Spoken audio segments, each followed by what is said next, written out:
Hello, this is Gabriel with G2O's Picks, and we're bringing to you today the best Netflix TV shows that are on. What we do is we do the hustle and bustle, we watch the shows, we review the shows, and then we bring to you what's the best of in this current week that we've been watching. Let's start with number one. Now, fall begins with Lorelai Gilmore as we've never seen her before, alone and away from Stars Hollow, and in a battle with a very large pack. It's unsettling, and even she admits that she doesn't know what to do with herself after 12 hours away from being surrounded by everyone she's known for years and years.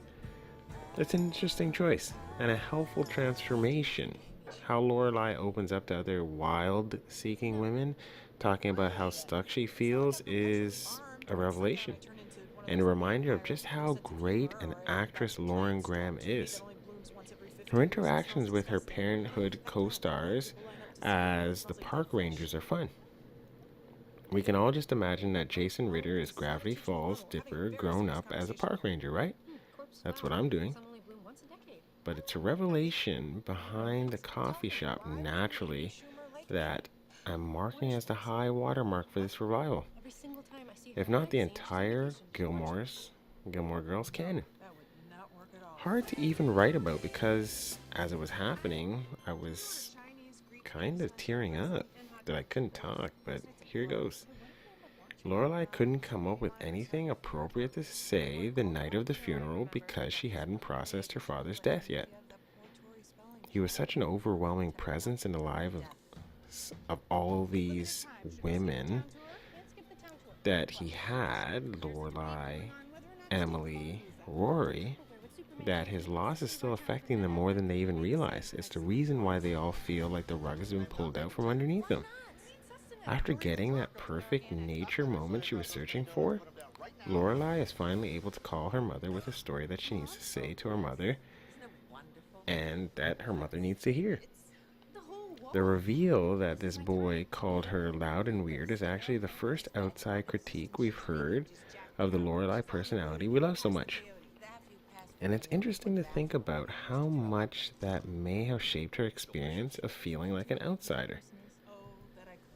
Even when kids at school suspected she wasn't a Gilmore. The coming together of Emily and Lorelai over the phone, yet after so many years of family conflict, is nothing less than extraordinary. I hope that both Lorelai Graham and Kelly Bishop get Emmy nominated for this revival. Maybe in the mini-series category, because they clearly are the best medium this has to offer. Just look at how much Graham brings to that scene before she even picks up her phone, or the way that Emily hugs her phone after the conversation. Then once Lorelai tells her story, finding the resolution she was looking for, she's able to come back and go back after what's lacking in her life, which is a more permanent connection to Luke. Lorelai's arc fits beautifully, as does Emily's. It's a relief to have her walk away from the DIR, swearing like a sailor, and find something perfect for her to do.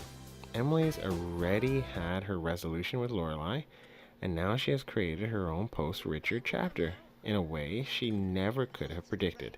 Surrounded by Bertha's somehow rapidly growing family and being a whale, I guess, teacher? Lorelai's path was always pretty clear. Emily's turn into Muppet play, as her daughter puts it, is a wonderful and unexpected departure for the woman who has been so steadfast in her certain kind of life, only to find that it no longer fits her. It's not surprising at all that Emily would immediately identify with a magnificent creature like the whale. So she becomes a whale docent, giving that Nantucket Whale Museum its due. Just compare her whale lecture to the first docents, like night and day. It may make her turn the most delightful of all. While Rory remains the most problematic, for a show that, as much as a fan favorite as it is, There's always going to be a disconnect between what some fans want and what the creators do. Apparently, the Paladinos love the character of Logan and his beyond insufferable life and death brigade so much that they've brought back for a pointless across the universe montage. What other people hate about the musical, waste of valuable GG revival time, is what I hate about the Life and Death Brigade, especially when they buy clubs because as children they don't really like the music that's being played. The Coin Wizard of Oz farewells, the third actual goodbye to Logan in this revival. Why does he look so pained? He's getting married. So he couldn't see that his relationship with Rory had to end at some point? Maybe he couldn't. That's what makes this Life and Death Brigade so unfortunate. So spoiled by all that money. They always get what they want, which makes them annoying. Not delightful to regular humans who have to work for a living. Fail. They're the minus in my grade of this episode. The other twist in Rory's road comes, of course, with the reveal of those final 4 words. The fact that the phone call appointment in her room was not about Christopher, but a doctor's office visit.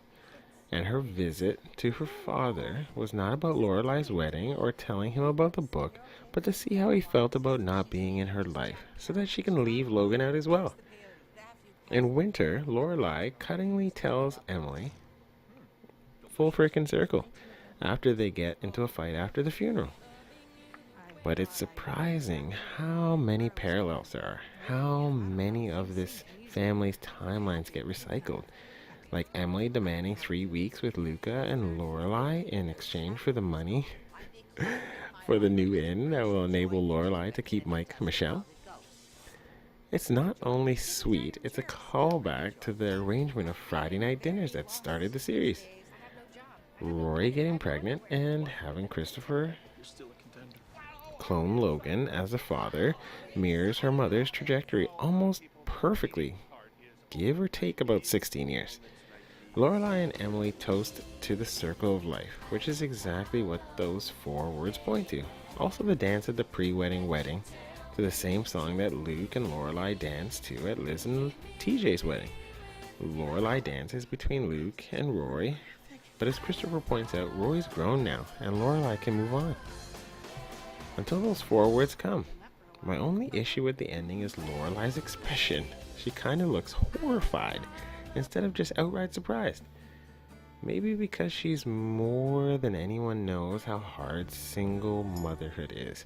But this baby will have all the Gilmore girls to back it up. Even if this is the very last we see of these characters, I have no doubt that everything works out for them in the end. Overall, it was pretty wonderful to return to Stars Hollow. With so many beloved characters, it's hard to fit them into even 360 minutes. More Lane would have been nice. Dean's and Suki's scenes seemed to be shoehorned in. Some returns were great just because of how little they changed. Taylor, for instance, and especially Michael. Your name is Molly? Why? Some improved with age, particularly Jess. Yes, I don't know when he took a turn into the sage of wisdom either. Still, his loyalty to the man who once took him in is heartwarming, and his ripping out of the Wi-Fi is cheerful. There's been a lot of speculation about what his last longing look at Rory means. Come on, this is Amy Sherman Palladino. She's about as subtle as a hand grenade. Jess is still in love with Rory and will play the role of Luke in the new child's life. And the Gilmore girls circle is complete. I grade this episode A-. As a whole, Gilmore Girls A Year in the Life, B+. Some stray observations. Lauren Graham plus Peter Krause equals greatest TV celebrity couple ever, right? And so much chemistry in that permit scene that I would love to see them together in something where they're not playing siblings. Some showy but fun camera angles. The close-up of Rory showing her mother the manuscript merging into a close-up of Lorelai so that we realize how parallel they are. with a book at the center, the camera swinging away from Rory to Christopher, then further zooming out, showing how far apart they are. At least he had the decency to hang his head. Knowing when to admit defeat is one of my better qualities. Oh, we beg to differ, Christopher. Unanswered questions. Who wrote Emily that horrible letter? And Paris and Doyle, unfortunately, didn't get much of a resolution. I don't really like Dean, but cornstarch references were kind of cute.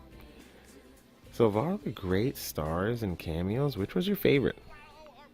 I was delightfully surprised at Peter Krause, Park Ranger. Also loved the Foster Borel music duo. And at any time, Carole King showed up.